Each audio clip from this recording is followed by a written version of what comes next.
하나님을 기다리시는 중에 예수님을 보내주셨습니다. 성탄의 계절이죠. 하나님은 기다리시는 분이시고 하나님 조급하지 않으십니다. 예수님이 태어나시기 4,000년 전쯤에 예수님이 오실 것을 미리 약속하셨습니다. 창세기 3장 15절에 보시면 내가 너로 여자가 원수가 되게 하고 내 후손도 여자 후손과 원수가 되게 하리니 여자 후손은 내 머리를 상하게 할 것이요 너는 그의 발꿈치를 상하게 할 것이니라 하시고, 이 말씀을 원복음이라고 그러죠. 예수님이 오실 것을 미리 약속한 말씀입니다. 반드시 메시아는 여자의 후손 가운데 오셔야 된다는 사실을 말씀하고 있고, 이 말씀에 대한 예언이 더 구체적으로 나타나는 것이 이사야 7장 14절의 말씀입니다. 그러므로 주께서 친히 징조를 너에게 주실 것이라. 보라, 처녀가 잉태하여 아들을 낳을 것이요 그 이름을 임마누엘이라 하리라. 예수님 오시기 700여 년 전에 약속한 말씀이에요. 그 말씀이 마태복음 1장 22절 23절에서 이렇게 이루어집니다. 이 모든 일에 된 것은 주께서 선지자로 하신 말씀을 이루려 하심이니 이르시되 보라, 처녀가 잉태하여 아들을 낳을 것이요 그 이름은 임마누엘이라 하리라 하셨으니 이를 번역한즉 하나님이 우리와 함께 계시다 함이라. 4,000년 동안 기다리신 하나님이 때가 되었을 때 예수님을 보내시는 것을 보게 됩니다. 인생은 기다림이죠. 하나님도 기다리시고요, 우리도 기다립니다.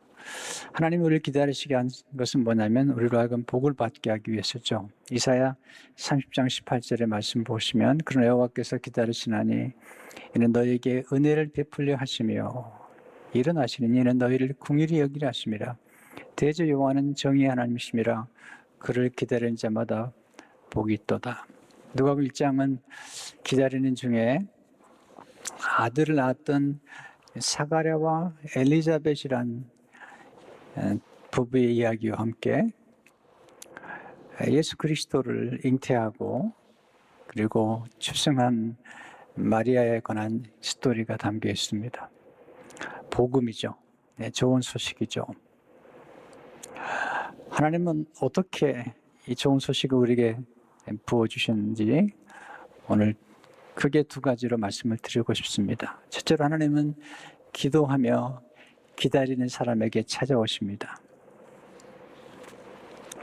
오늘 본문 5절 6절을 보시면 유대왕 헤롯 때에 아비야의 반열에 제사장 한 사람이 있었으니 이름은 사가랴요 그의 아내는 아론의 자손이니 이름은 엘리사벳이라. 이 두 사람이 하나님 앞에 의인이니 주의 모든 계명과 규례대로 흠이 없이 행하더라. 아주 경건한 가정이죠.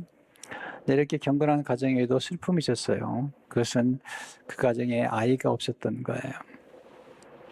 실제로 보시면 엘리사벳이 잉태를 못하므로 그들에게 자식이 없고 두 사람의 나이가 많더라. 짧은 한 절에 이 가정에 슬픔이 깃들어 있는 이야기가 나오죠. 그 당시에 제사장의 가정에 자식이 없다는 것은 하나님의 구속의 드라마에 함께 포함될 수 없는 슬픔이 있는 것입니다. 그 당시에 불임은 부끄러움이었죠. 지금 좀 다릅니다만은 그 당시에 여인이 잉태를 하지 못하고 아이를 낳지 못한다는 것은 슬픈 일이었습니다. 부끄러운 일이었습니다.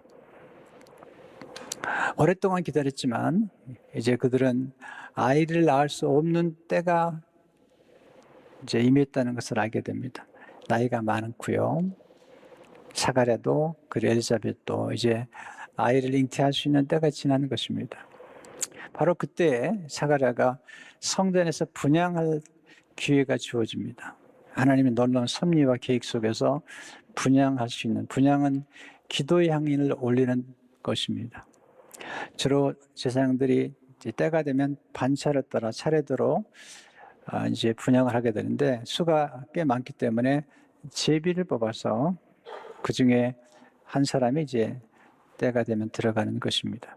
8절에서 11절을 보시게 되면 마침 사가랴가, 여기 마침이라는 게 그냥 마침이 아닙니다. 하나님의 섭리 가운데죠. 그 반열의 차례대로 하나님 앞에서 제사장의 직무를 행할세. 제사장의 전례를 따라 제비를 뽑아 주의 성전에 들어가 분향하고, 이 분향은 기도의 향이에요. 모든 백성은 그 분향하는 시간에 밖에서 기도하더니, 사가랴는 분향하며 기도하고요. 그리고 백성들은 밖에서 기도하며 기다리는 것입니다. 사가랴가 기도의 향을 올릴 때 천사가 나타납니다. 11절을 보시면 주의 사자가 그에게 나타나 향단, 분향단 우편에 선지라. 네, 사가랴가 너무 놀라죠. 여기서 우리가 놀라운 걸 깨닫게 되는데, 성경에 나타난 굉장히 많은 스토리 가운데 우리가 기도할 때 하나님의 천사가 움직인다는 것입니다. 우리가 기도할 때 하나님은 천사를 동원해서 기도에 응답하십니다. 12절을 보시면 사가랴가 보고 놀라며 무서워하니, 천사를 보니까 너무 놀랍죠. 그때 천사가 놀라운 말씀하죠. 13절을 보시면 천사가 그에게 이르되 사가랴여 무서워하지 말라. 너의 간구함이 들린지라. 내 아내 엘리사벳이 내게 아들을 낳아주려니 그 이름을 요한이라 하라. 놀라운 얘기죠. 여기서 천사가 전해진 말 가운데 너의 간구함이 들린지라. 사가랴를 향한 위한 사가랴가 드린 기도 가운데 가장 놀라운 기도는 아내 엘리자벳을 위해서 기도하는 것입니다. 하나님은 남편이 아내를 위해 기도하는 것을 기뻐하십니다. 하나님은 남편이 아내를 위해 기도할 때 그 기도에 응답하십니다. 대부분은 아내가 남편을 위해서 기도하죠. 그러나 오늘 사가랴는 아내를 위해서 오랫동안 기도해 온 것입니다. 남편이 아내를 위해서 기도할 때 놀라운 역사가 전개됩니다. 그 중에 하나가 이삭이 그의 아내 리브가가 잉태하지 못함을 알고 하나님께 기도합니다. 기도하는 가운데 아이를 낳았는데 그 아이가 에서와 야곱이죠. 창세기 25장 21절의 말씀, 이삭이 그의 아내가 임신하지 못함으로 그를 위하여 여호와께 간구하며 여호와께서 그의 간구를 들으셨으므로 그의 아내 리브가가 임신하였더니, 야곱의 아들 결국은 가운데 유다의 후손 가운데 예수님이 오신 것을 보게 됩니다. 너의 간구함이 들린지라. 이것은 사가랴가 오랫동안 아내를 위해서 기도했다는 것을 보여주는 거예요. 남편들에게 묻고 싶어요. 아내를 위해서 기도하고 계신지요?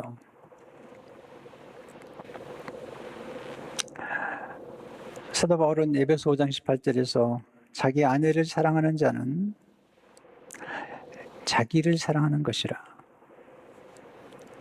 이 말은 아내가 행복하면 곧 남편이 행복하다는 것을 말하고 있습니다.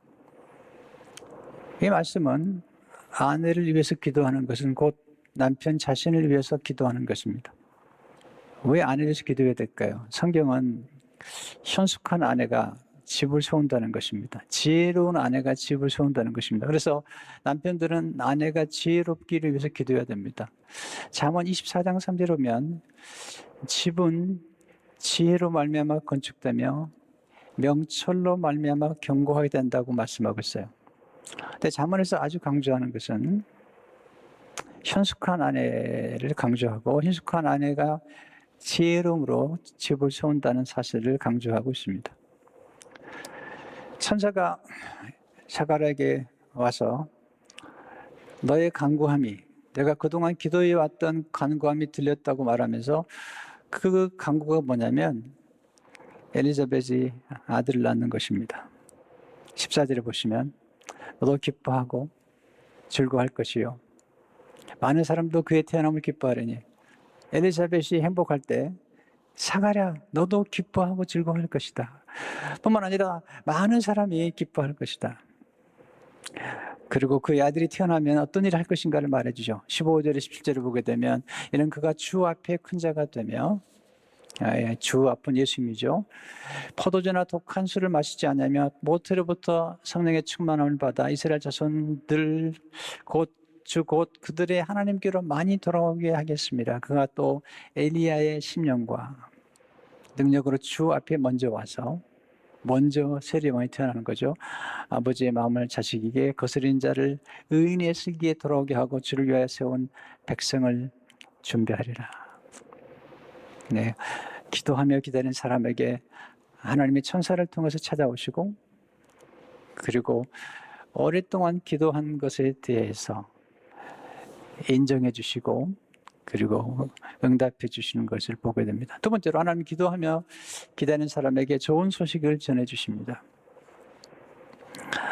사가랴가 소식을 듣고 너무 놀라죠.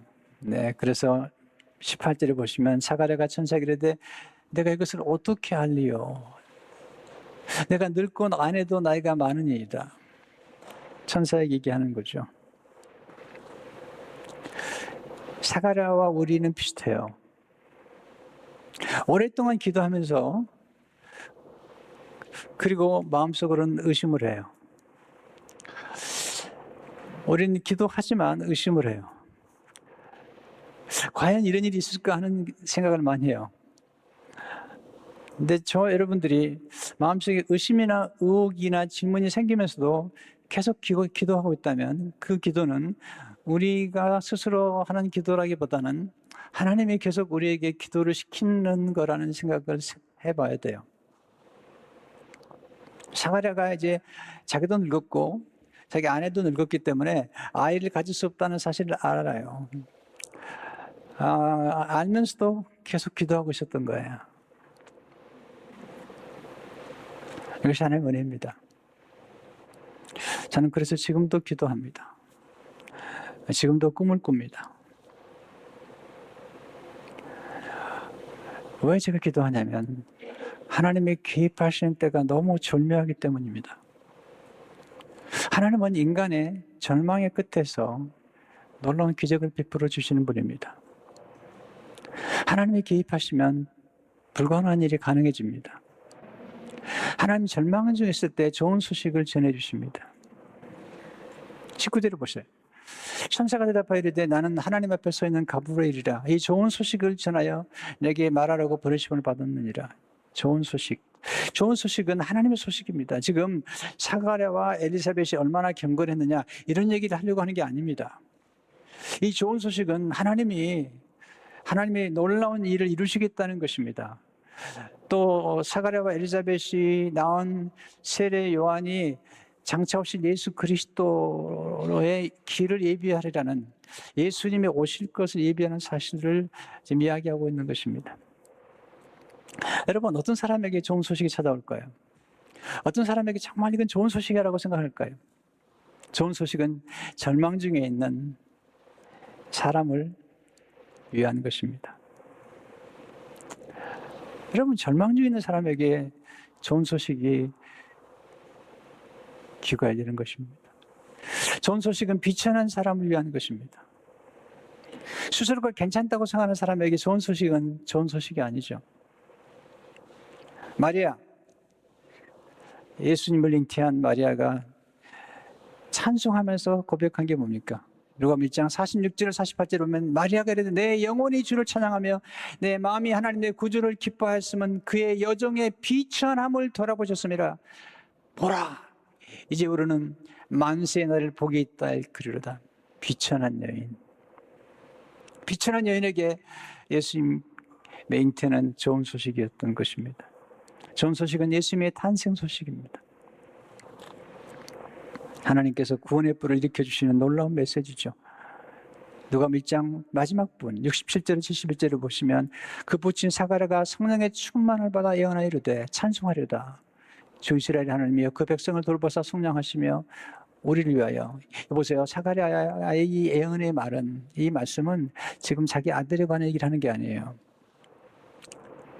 구원의 뿔을 그 종 다윗의 집에 일으키셨으니 이것은 주께서 예로부터 거룩한 선자 입으로 말씀하신 바와 같이 우리 원수에게와 우리 미워하는 모든 죄의 손에서 구원하시는 일이라.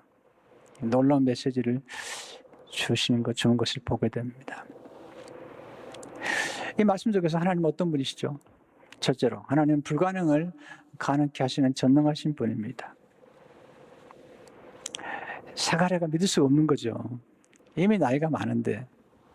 근데 가능케 하시죠. 가브리엘이 마리아에게 찾아와서 성령으로 잉태한다고 얘기하니까 어찌 그런 일이 있겠습니까? 그렇게 물어보잖아요. 그때 누가복음 1장 36절에서 이렇게 말씀하죠. 천사가 대표를 대 성령이 내게 마시고 지극히 높으신 이의 능력이 너를 덮으시리니 이름으로 나실 바 거룩한 이는 하나님의 아들이라 일컬어지리라. 성령께서 역사하시게 되면 불가능이 없죠. 그래서 누가복음 1장 37절에 이렇게 말씀하죠. 대저 하나님의 모든 말씀은 능하지 못하심이 없느니라. 하나님은 불가능을 가능케 하는 분이십니다. 둘째로 하나님은 죄 사함의 구원을 베풀어 주시는 분입니다. 누가복음 1장 69절에 보시면 구원을 우리를 위하여 구원의 뿔을 그 종 다윗의 집에 일으키셨으니 이게 무슨 구원의 뿔이죠? 77절에 보시게 되면 주의 백성이 그 죄 사함으로 말미암는 구원을 알게 하느니 우리 인간의 가장 근본적인 문제는 죄의 문제잖아요. 죄가 모든 걸 파멸시키는 것입니다. 가정을 파멸시키고 죄가 파멸시키는 것입니다. 죄가 마귀와 함께 역사해서 파멸시키는 거죠. 공동체를 파멸시키고 한 인간을 파멸시키는 것이죠. 죄라는 것은 무서운 힘을 가진 것입니다. 괜찮다고요? 괜찮지 않습니다. 주님 오셔서 이 죄 문제를 해결하러 오신 거죠. 왜냐하면 코로나 바이러스는 인간의 육체를 공격하지만 죄는 인간의 영혼까지 영원토록 멸망하게 만드는 것이 죄인 것입니다. 셋째로 하나님 비천한 자를 통해서 영광을 받으시는 분이십니다. 하나님 선택한 사람들은 세상적으로 대단했던 사람들이 아닙니다. 오히려 비천한 사람들입니다. 비천한 사람에게 좋은 소식이 정말 좋은 소식으로 들리는 것이죠. 누가복음 1장 48절을 다시 보시면 그 여종의 비천함을 돌아보셨으며 보라 이제 후로는 만세에 나를 복이 있다 일컬으리로다. 세상적으로 대단한 사람들이 예수 믿는 거 어렵습니다. 만약에 세상적으로 대단한 사람들이 예수를 믿고 있다면 그건 굉장한 하나님 은혜입니다. 아주 굉장한 은혜입니다. 아니면 정말 하나님께서 그 심령에 가난함을 주셔서 세상에 있는 모든 것들이 결코 만족을 줄 수 없다는 사실을 알고 더 거룩한 것, 더 고귀한 것을 갈망하는 은혜를 베푸셔서 아마 그런 역사가 나타날 것입니다. 지금도 복음을 잘 받아들이는 곳은 어딜까요? 요즘 한국이 복음을 잘 받아들이지 않습니다. 너무 잘 살아서. 그런데 지금도 아프리카에 놀라운 부흥이 일어나고 있습니다. 브라질에 놀라운 부흥이 일어나고 있습니다. 우리나라에 복음이 들어왔을 때 1884년에 아펜셀러와 언더우드 선교사님들이 복음을 가져왔을 때 우리나라는 정말 파산 상태였습니다. 완전한 절망입니다. 가난하고 비천했죠. 그렇기 때문에 복음이 왔을 때 복음을 정말 잘 받아들였습니다. 그 복음과 함께 우리 민족은 새롭게 일어났습니다. 그 복음 속에 담긴 놀라운 지식과 지혜들이 우리 민족을 일으킨 거죠. 복음이 뭐죠? 가난한 자를 부유케 하는 것입니다. 비천한 자를 위대하게 만드는 것입니다. 마치 히브리 노예들을 거룩한 백성으로 만들고 세계적인 민족으로 만든 것처럼 복음 속에는 이 민족을 개조하는 놀라운 능력이 있는 것입니다. 그래서 이 선교사님들이 와가지고 우리 민족을 개조시킨 것입니다. 교육을 통해서 여러분, 내 연세대를 비롯해서 이화여대를 비롯해서 수많은 크리스찬 학교들이 선교사님들이 세운 학교죠. 미국도 아이비리그라는 에일 대학, 하버드, 그리고 프린스턴 다 하나님의 사람들을 키우기 위해서 세워진 것입니다. 아주사 퍼시픽 대학을 제가 신학대학원 졸업했습니다. 조그만 집에서 간호사들을 키우려고 시작했습니다. 그때 20명의 간호사들이 중국으로 단기선거를 떠났습니다. 단기선거를 떠났던 20명의 학생들 가운데 19명이 모두 중국에 남았습니다. 그리고 한 명만 돌아왔습니다. 그렇게 시작된 학교가 아주사 퍼시픽 대학입니다. 하나님이 그 대학을 축복하지 않을 수가 없습니다. 슬로건이 God First입니다. 우리 민족은 소망이 없었지며 하나님께서 공의를 베푸셔서 복음을 보내주시고 복음 속에 놀라운 역사를 일으켜주신 것입니다. 척홀슨 사람 같은 인물은 변호사로 대단했던 인물이죠. 아주 교만했어요. 아주 프라이드 대단한 사람. 닉슨 대통령이 보좌관이었죠. 특별 보좌관이었죠. 무서운 게 없었던 권력자였습니다. 그런데 워러게이트 사건으로 감옥에 들어갔죠. 파산 상태에 이르렀습니다. 그때 크리스찬 친구들이 척홀슨을 위해서 기도하기 시작했습니다. 그리고 한 친구가 C.S. 루이스가 쓴 순전한 기독교를 전해주었습니다. 그는 지성적인 사람이었기 때문에 지성적인 변론가였던 루이스의 책을 읽고 예수님 영접합니다. 그리고 예수님 영접한 다음에 그의 삶은 변화되었고 그가 감옥에서 했던 일은 죄수들의 옷을 세탁해 주는 것이었습니다. 그리고 그는 평생 동안 교도소 선교를 했습니다. 우리 생애 가운데 언제 예수를 만날 수 있을까요? 우리 인생이 바닥을 칠 때죠. 그리고 비천함을 깨달을 때 거기서 놀라운 역사가 나타나는 것입니다. 팀 켈러 목사님은 가장 복음을 전하기 어려운 사람들이 중상층이라는 거죠. 그런데 가난하고 비천한 사람들, 그리고 인생의 실패와 좌절과 갈등과 이별과 사별과 상실의 고통 중에 있는 사람들에게는 마음의 문이 열리게 되어 있거든요. 복음을 받게 되죠. 사가랴와 엘리사벳 그리고 마리아, 마음이 가난했던 분들이죠.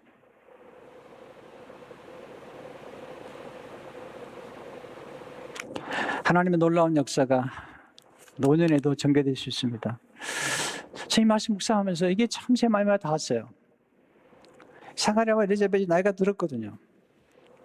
저도 이제 나이가 들어가면서 옛날에 어른들이 느꼈던 그 감정, 나이가 들어가면서 겪는 그런 절망감, 좌절감, 낙심 또는 식어져가는 열정, 사라져가는 꿈, 이런 것들을 저도 경험하게 되면서 노년이라는 게 얼마나 힘든 것인가, 노년이 얼마나 외로운 것인지, 나이가 들어간다는 것이 얼마나 고통스러운 것인지를 제 몸소 경험하고 있습니다. 그런데 성경은 노년에도 얼마든지 하나님의 새로운 역사를 전개할 수 있다고 말씀하고 있습니다. 가장 좋은 것은 아직 오지 않았다고 말씀하고 있습니다. 가장 좋은 것이 우리를 기다리고 있다고 말씀하고 있습니다. 아브라함과 사라의 생애죠. 아브라함이 99세 나이에, 사라 90세 나이에 이제는 아이를 낳을 수 없어요. 몸이 노쇠하고 사라의 태가 죽었다고 말씀하고 있는 거예요. 그런데 하나님이 개입하셔서 놀라운 일을 이루시고 거기서 이삭이 태어나고 그 이삭을 통해서 예수님 오시잖아요. 이게 놀라운 드라마가 전개되는 것입니다. 오늘 나이가 들어간다고 낙심하지 마십시다. 우리 저는 지금도 꿈을 꿉니다. 내년도에 꿈을 꾸고 있습니다. 우리 함께 꿈을 꾸자고요. 돌이킬 수 없는 과거에 집착하지 말고 새로운 꿈을 꾸고 새로운 미래를 향해 나가고, 오늘이 가장 젊은 날입니다. 여러분들에게, 제게. 육신의 자녀를 낳을 수 없는 분 너무 낙심하지 마세요. 예수님도 결혼하지 않으셨고 바울도 결혼하지 않았습니다.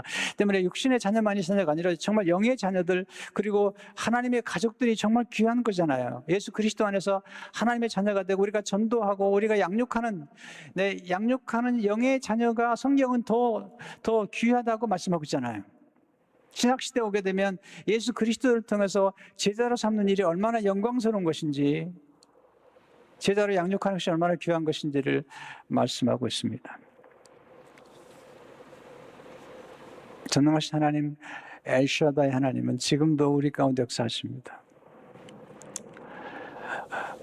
우리가 기도할 수 있다면 낙심하지 말아야 될 뿐만 아니라 우리가 마음속에 어떤 의심이 생기면서도 계속 하나님의 기도를 시키고 있다면 그건 하나님이 역사하는 것입니다. 그래서 우리가 함께 기도하고 또 기도하는 가운데 앞으로 우리의 남은 생애가 더 복되고 또 우리가 그동안에 생각하지 않았던 놀라운 기적들이 놀라운 하나님의 역사가 새롭게 전개되는 축복이 있기를 주의 이름으로 축원합니다.